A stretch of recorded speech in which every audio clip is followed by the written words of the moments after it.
Since Dungeon Clawler released its demo on Steam, it has been a massive success.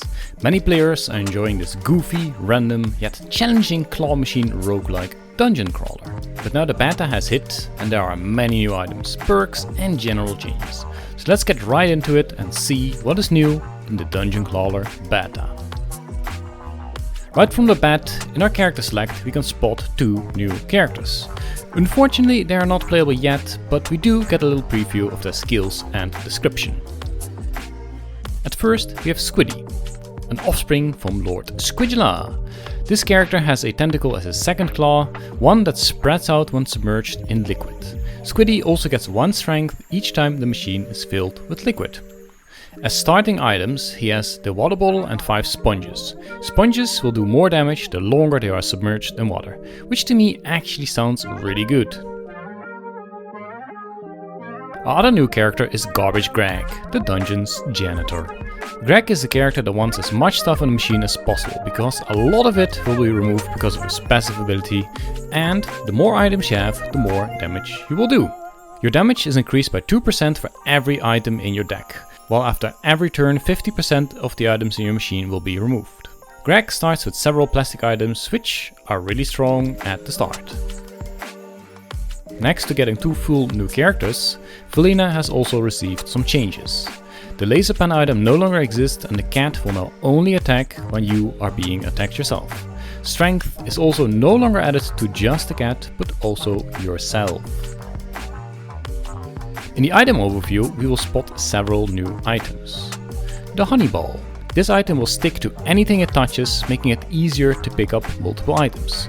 The honey ball works similar to the magnet, though items connected to the honey ball are more rigid and will not flex as much when tossed into the hole, so be careful not to get it stuck.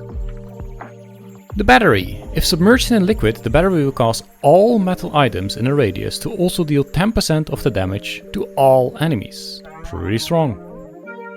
The toy piranha. This fish has a base attack of 5, but will swim around in any liquid to eat your fluff and increase its damage. The sponge. As already mentioned with Squiddy, the sponge deals more damage the longer it is submerged in a liquid.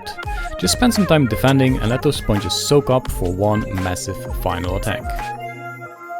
The treasure chest. Although perhaps not the best item, it can definitely help you out in a pinch. When submerged in water, the treasure chest will open up and at the end of your turn will put a random item in the machine.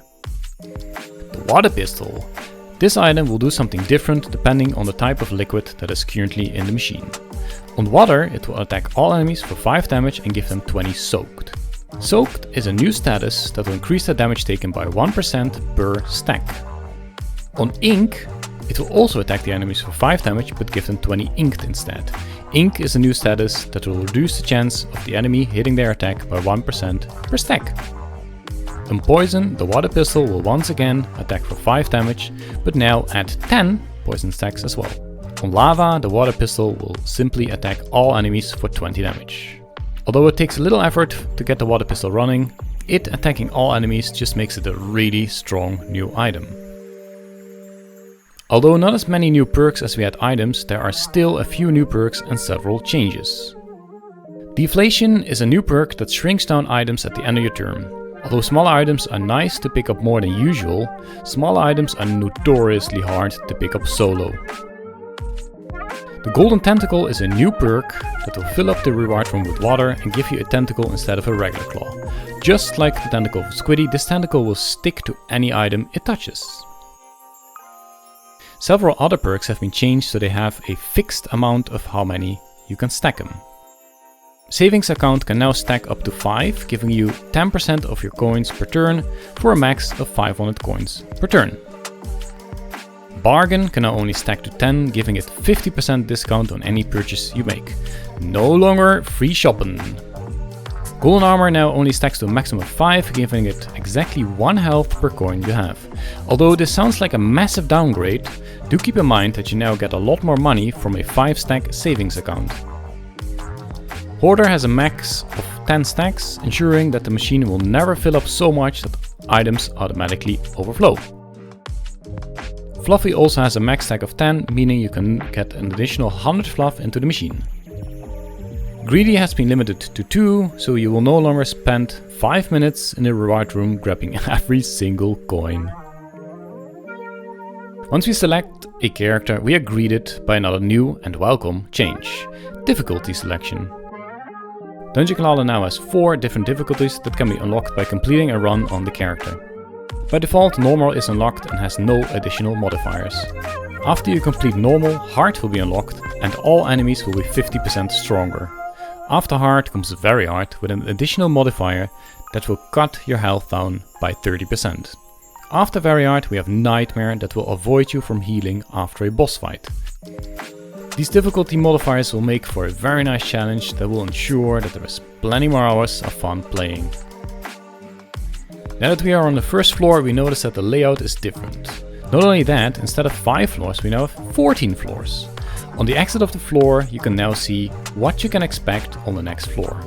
Bosses will be listed, and so will the blacksmith, perk wheel, trash bin and an alchemist? Within a fight you will notice that almost everything now has its own unique sound effect. From the claw moving back and forth, to hitting an enemy or getting hit. There's also additional dungeon information to the top left that will show you what is currently in the machine and what your current status is. The claw machine overview will also let you highlight items so you can never lose track of your stuff again. Once you reach a boss, you can hear the new awesome boss battle music play in the background. And if you delve a little deeper in the dungeon, you might encounter a new upgrade station, the alchemist room. In this room you can change the properties of your items. You want your healing one to be magnetic? Sure, let's just make it metal instead of wood. Having a hard time picking up your daggers when the machine is full of water? Let's just make them wood so they float to the top. If you're lucky or unlucky, you might also encounter new enemies. We have the Mono Hive, a beehive on a monocycle that will add honey balls to the machine. And we have Inky, that will fill the machine with ink, making you unable to see where your items are at. In addition, your fluff will now ink your enemies, giving them a chance to miss their attacks.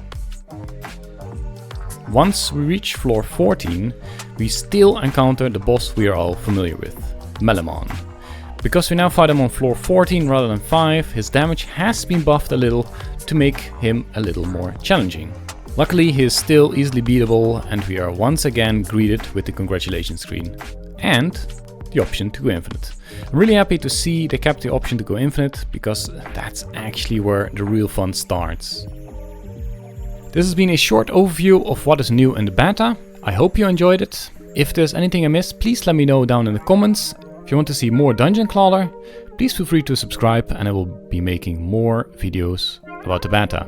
If you're interested in watching me live, you can check me out on Twitch and YouTube on the Wednesday for Dungeon Clawler and the Monday and Friday for other games. Thanks for watching, bye!